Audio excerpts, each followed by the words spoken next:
Here's the calculation. Almost nobody runs.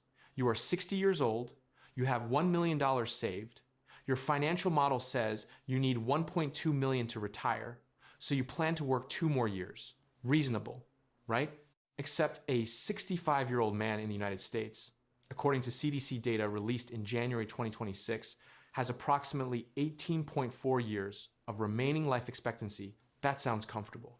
But of those 18.4 years, research using Medicare data finds that only around 14 are what actuaries classify as active years, years without significant functional limitations, years where you can travel, run around with grandkids, do the physical things that give life its texture. After that, the years keep coming, but they get qualitatively smaller. So here is the actual trade you are making when you decide to work 2, 3, 5 extra years past your financial independence number. You are not just adding money to a spreadsheet. You are spending years out of a window that is smaller than you think, and that window does not pause while you're optimizing your balance. Working 5 extra years past your independence point consumes approximately 35% of your entire active retirement window. Not someday, right now, gone. And here's the thing that makes this genuinely alarming rather than just mathematically inconvenient. The years you are burning are your early retirement years, your 60s, which are objectively the highest quality years of that window. You are spending your healthiest retirement years, accumulating money you may never fully deploy, so that you can have a larger balance during the years when your spending naturally drops. That is the exact trade this video is about. Stay with me, because there's a number in here that is specific to your situation, and the framework to find it is not complicated once you see all the variables at once. Most financial advice denominates the retirement problem entirely in dollars. Accumulate more, withdraw less, survive longer. But retirement is a two-currency problem, dollars and years. And if you only optimize for dollars, you will, with impressive mathematical precision, systematically over-allocate years toward accumulation and under-allocate them toward living every time. Not because you're irrational, because the system is designed to measure dollars, not time, and so that's what you measure. By the end of this video, I want you to have a two-dimensional framework for this decision. Not a comfortable round number, a real number in years, after which working extra stops making economic sense and starts extracting costs you cannot recover. Think of it like this. Your retirement savings is a parking meter. You feed coins into it throughout your working years, contributions, compounding, employer matches. At some point, you've put in enough coins to cover your time. That's your number. That's the moment you could park the car and walk away. But most people don't walk away at that moment. They keep feeding the meter. Not because the meter is running out, it isn't. It's actually full, but because feeding the meter is what they've been doing for 30 years, and stopping feels wrong. Stopping feels irresponsible. Meanwhile, there is a second meter, one you cannot see. It started running the day you were born, and it is ticking down your healthy, active years, regardless of whether you are feeding the portfolio meter or not.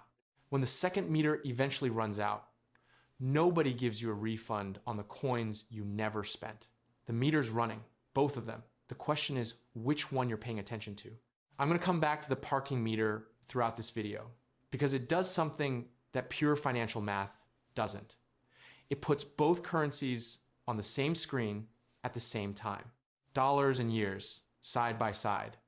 Once you see the problem that way, the conventional advice to work as long as possible starts to look very different. In a few minutes, I'm going to show you the active years math, the actual calculation of how many high-quality retirement years you have left at different retirement ages, and the number is smaller than you think. But first, I need to tell you something that most financial advisors will not lead with, because it fundamentally disrupts the accumulation narrative, and that is who actually controls your retirement date. Let me tell you about a guy I'll call David. David is 54. He's been at the same company for 17 years.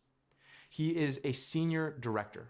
He has a strong 401k, a paid-off car, and kids who are almost through college.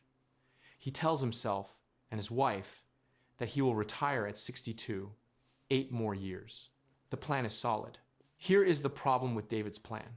According to a joint investigation by ProPublica and the Urban Institute, which followed nearly 20,000 Americans from the moment they turned 50 through the rest of their lives.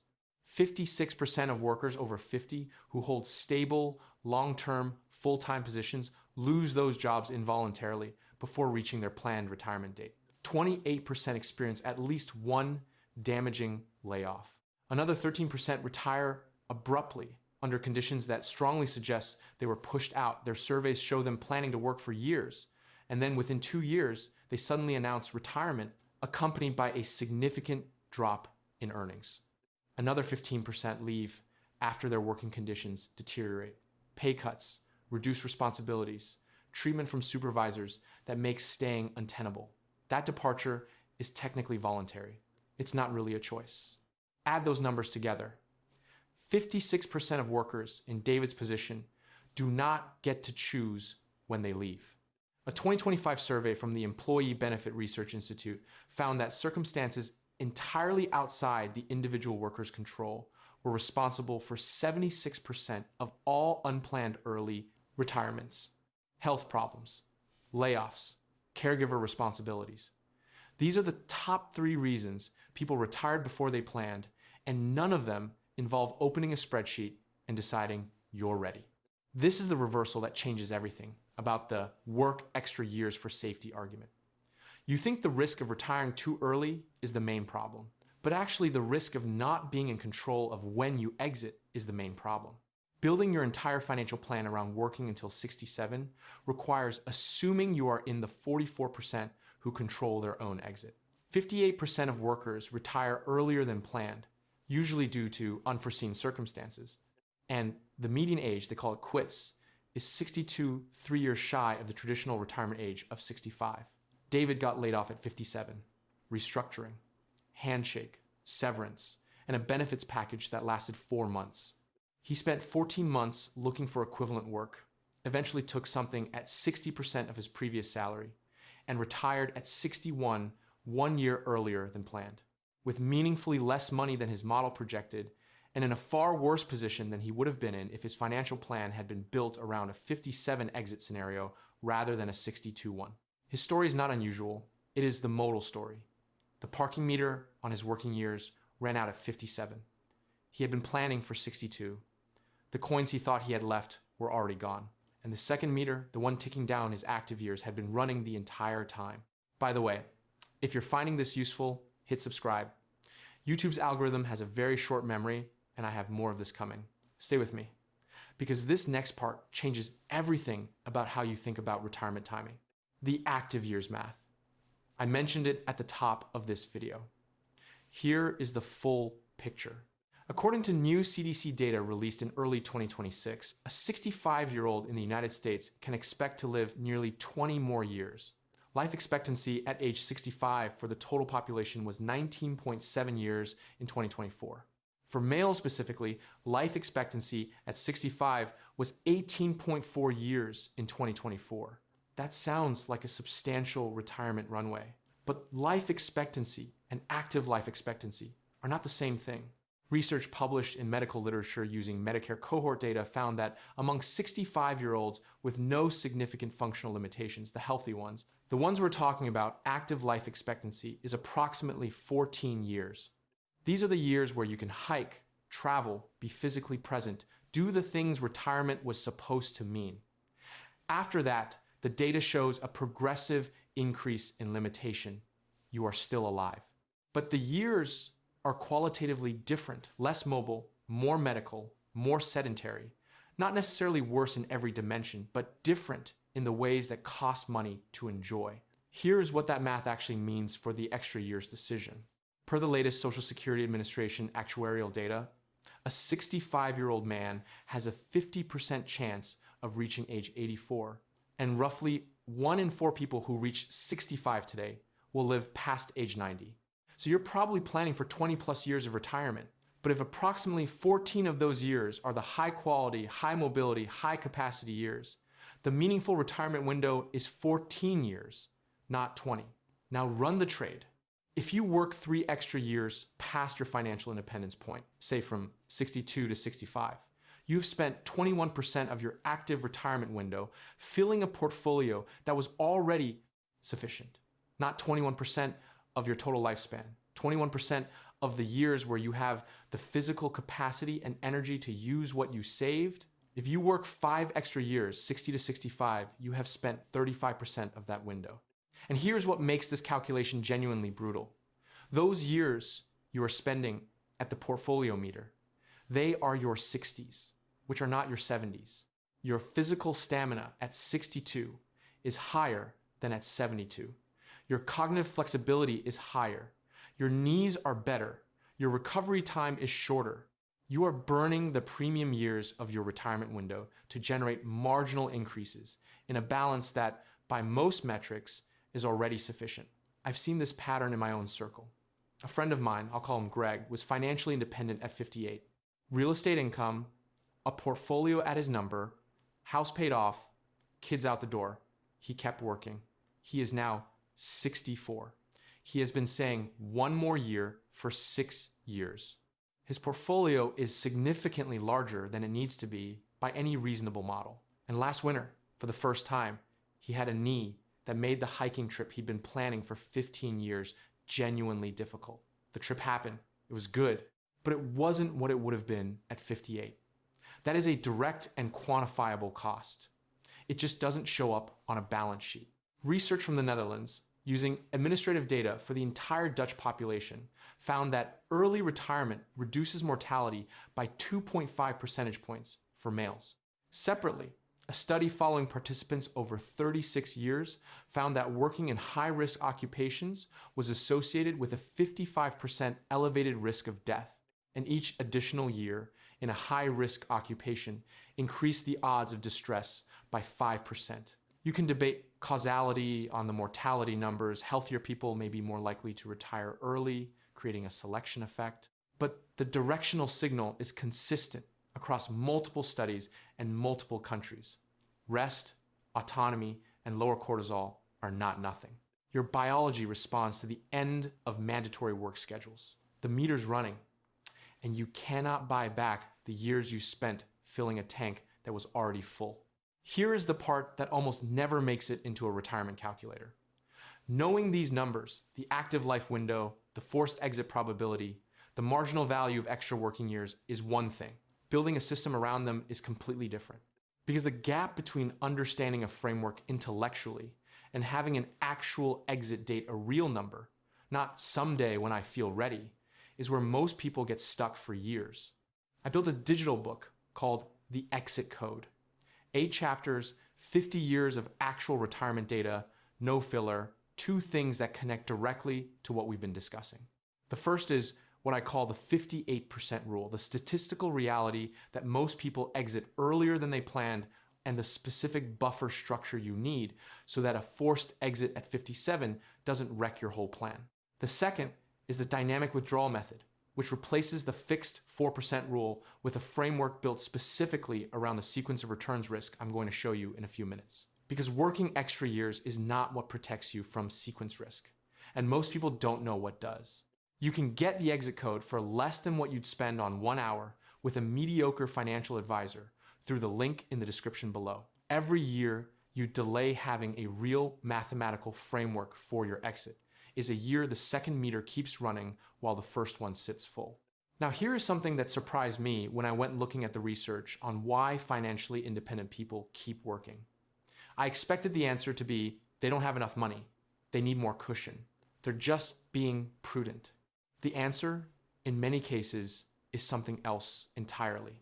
There's a phenomenon so well documented in the financial independence community that it has its own acronym. 1 More Year Syndrome, OMYS.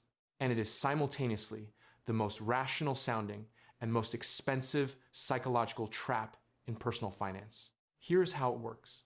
You run your numbers, you hit your target, your 401k has reached the amount your model says supports a comfortable retirement on a 4% withdrawal rate. You could retire today, and then you don't.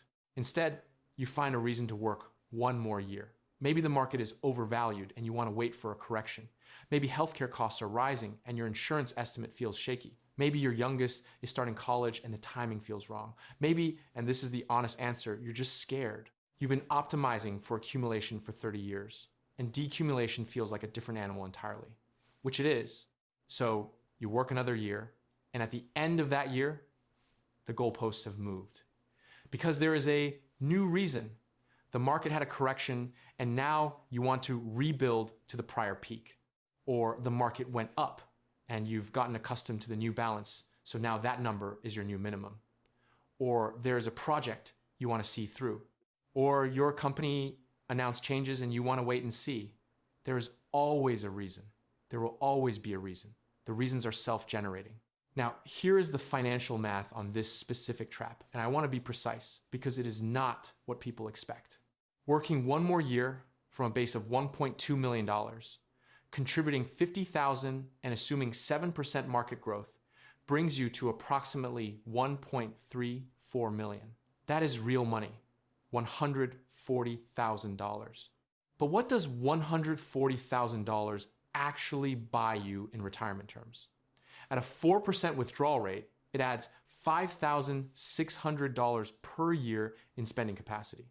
$5,600 per year is $466 per month. That is approximately one moderately nice dinner per week.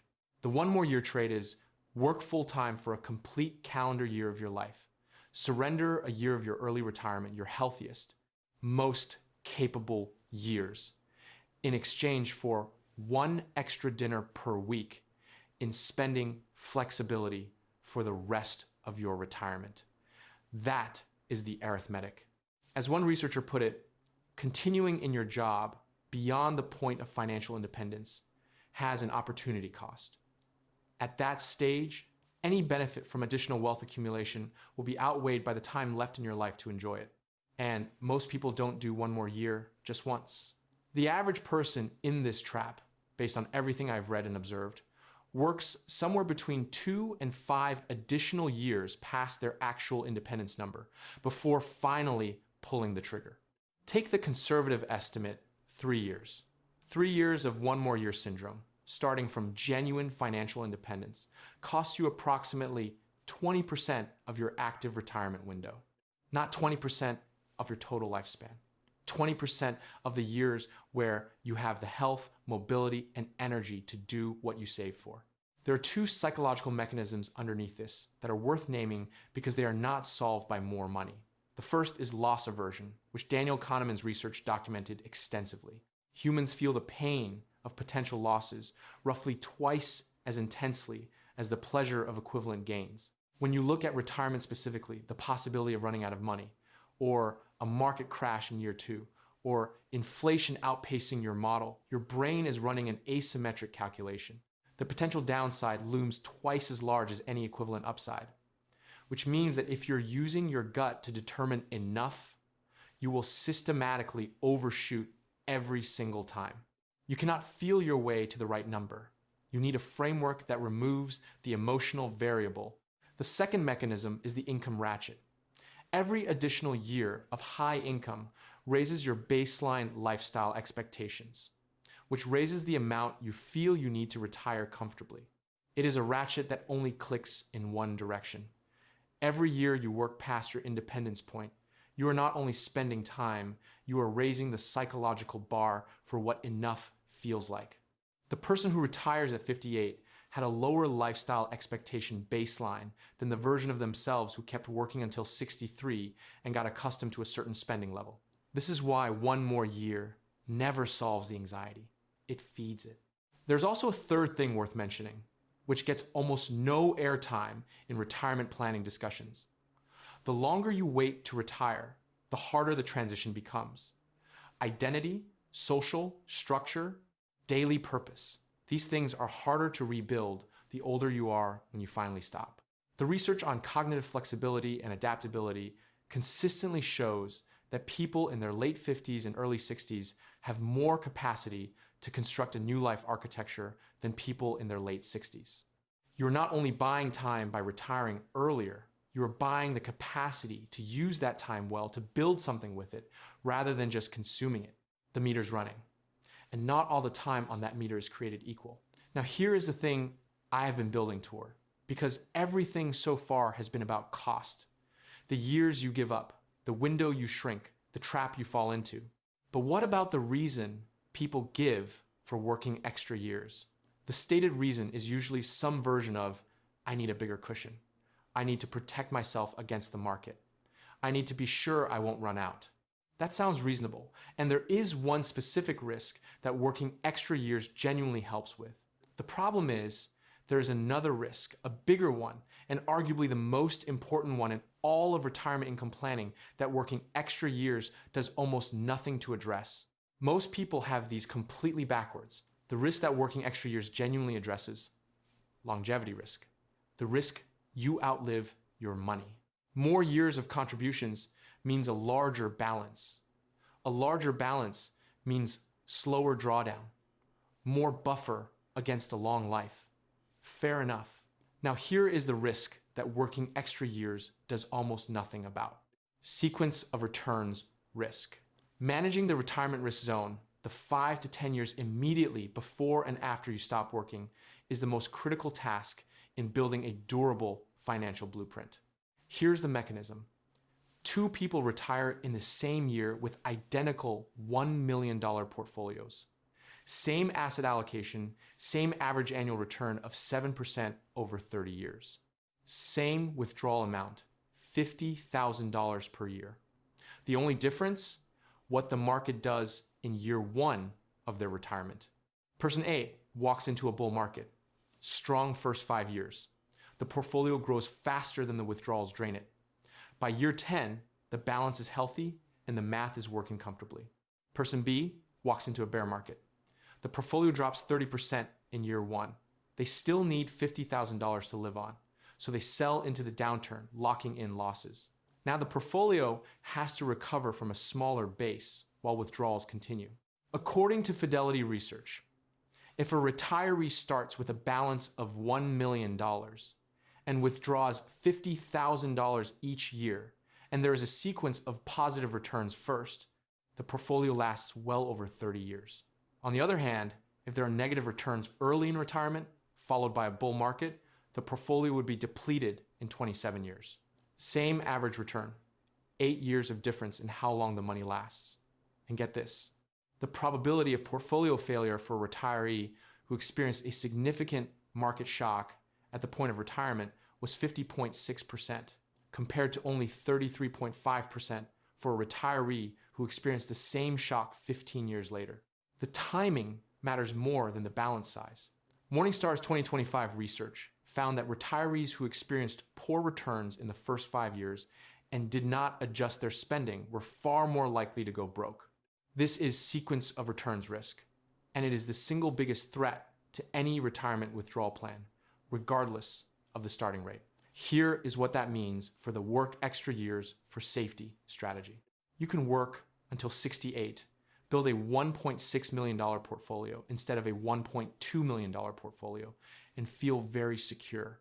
And then you can retire directly into a bear market and find yourself in serious trouble by year 12. A larger portfolio gives you more margin for error on sequence risk. The math is marginally better, but it does not address the structural problem. You have zero control over what the market does in the first year you retire. The right tools for managing sequence risk are not additional working years. They are cash and near cash buffers, 1 to 2 years of spending set aside outside of your equity portfolio so you are not forced to sell into a downturn. They are a bond cushion at retirement that you gradually unwind as the highest risk window passes. They are flexible withdrawal rates, spending a little less in down years, a little more in up years, rather than a rigid percentage that doesn't respond to conditions. These structural tools address the actual mechanism of the risk. And your financial advisor, the one charging 1% of your assets per year to explain roughly half of what matters, has a structural incentive to keep you in accumulation mode, not to help you optimize your exit. Because the moment you exit and manage your own drawdown intelligently, you may not need a 1% AUM advisor anymore. I find the incentive structure more amusing than enraging, but you should understand it. A 1% annual fee on $200,000 over 30 years at 7% market returns costs you $173,000 in lost compounding. That is not a small number. That is a second car in the garage number gone. The financial planning industry, every brochure ever produced, max your 401k, work until 67, retire on the 4% rule. The 4% rule, having been derived in 1994 using 30 years of historical data, looking at today's market valuations. I was written about a different era, but nobody told your advisor. Let me come back to David, the 54-year-old senior director who got laid off at 57. Version 1 of David's story is the one I told you, scrambling, underprepared, retiring at 61, in a worse position than planned. But there is a version 2. In version 2, David at 53 ran the active years math. He looked at his portfolio and realized he was close enough to his independence number that 3 extra years of full contribution at the cost of 3 years of early retirement was a trade he didn't want to make. He had a plan built around the 58% probability, not just hoping he would stay employed, but having a buffer structure that worked even if he exited early and involuntarily. He had sequence risk management built into his withdrawal plan, not just a bigger balance. When the layoff came at 57, version 2 David was not scrambling. He had a number, he had a structure. He had already planned for this possibility because the data said it was more likely than not. The difference between the two Davids is not intelligence and it is not wealth. It is whether they were running a one-dimensional calculation or a two-dimensional one. Let me give you a concrete scenario. Call him Marcus. He is 48, Midwest, household income of $140,000. His combined retirement accounts, his and his wife's, total $850,000. They have $70,000 in taxable brokerage and they own their home free and clear. They spend about $65,000 per year. Marcus runs the standard calculation. At a 4% withdrawal rate, he needs $1.625 million to cover $65,000 per year. He is at $920,000 right now. He is $585,000 short. His plan, work until 62, 14 more years. He contributes aggressively, assumes 7% market returns, and his model shows him getting there comfortably. But here is the two-dimensional calculation. At his current savings rate and market assumptions, Marcus's portfolio actually reaches $1.6 million around age 55. 7 years from now, not 14. He has been mentally anchored to 62 because that was his original plan, and he hasn't revisited the underlying math in 4 years. Those 7 extra years for Marcus have a specific cost. He is currently 48 and in good health. If he plans to retire at 62, his active retirement window runs roughly from 62 to 76, 14 years of high quality time. If he adjusts his target to 55, based on the actual math, his active window runs from 55 to 69, still 14 years. But they are different years, better years, years with more physical capacity, more flexibility, more options. He is also buying himself a forced exit buffer. If his plan is built around 55 and he gets pushed out of his job at 53, he has 2 years of margin, not 10 years of vulnerability. He has been stress tested against the actual statistical distribution of outcomes, not just the optimistic one. The extra money he would accumulate from 55 to 62, roughly $900,000 at 7% growth, buys him $36,000 per year in additional spending capacity at a 4% withdrawal rate. $36,000 additional dollars per year is meaningful. But Marcus at 62 spends significantly more than Marcus at 72 will. Research on retiree spending consistently shows that consumption drops in real terms across retirement. The extra money arrives at exactly the stage when spending capacity has already declined. He is saving hard during the years he could spend them, and then spending carefully during the years he can only sit and count them. Marcus's real number, when you run the two-dimensional model, is not 62. It's closer to 57, with a sequence risk cushion and a flexible withdrawal framework that can handle the first 5 volatile years. 2 years more than 55 for a meaningful buffer. 7 years less than 62 for a meaningful gain in his active retirement window. 3 things you can take from this video and use tomorrow. First, calculate your active retirement window alongside your portfolio balance. Take your likely retirement age. Using CDC data, a healthy 65-year-old has approximately 14 active years ahead. Adjust for your specific health and family history, then multiply the number of extra years you're considering working by that window. Working 3 extra years past your independence point, that is 21% of a 14-year active window. Put that number on paper next to the portfolio difference those 3 years generate. Both numbers, side by side. Most people have never seen them together. Second, design your plan around the 58% scenario, not the 42% one. More than half of American workers retire earlier than planned due to circumstances outside their control. If your financial plan only works if you stay employed until 67 and hit a specific balance, your plan has a fundamental architectural problem. You need a buffer structure, cash reserves, flexible withdrawal mechanics, a sequence risk cushion that makes the plan viable even if you exit 3 years earlier than optimal. Build for the common case, not the ideal case. Third, diagnose your 1 more year reasoning. The next time you hear yourself thinking, I'll retire when the market is less volatile, or I just need 1 more year to feel safe, stop and ask, is this a financial variable or is this an anxiety variable?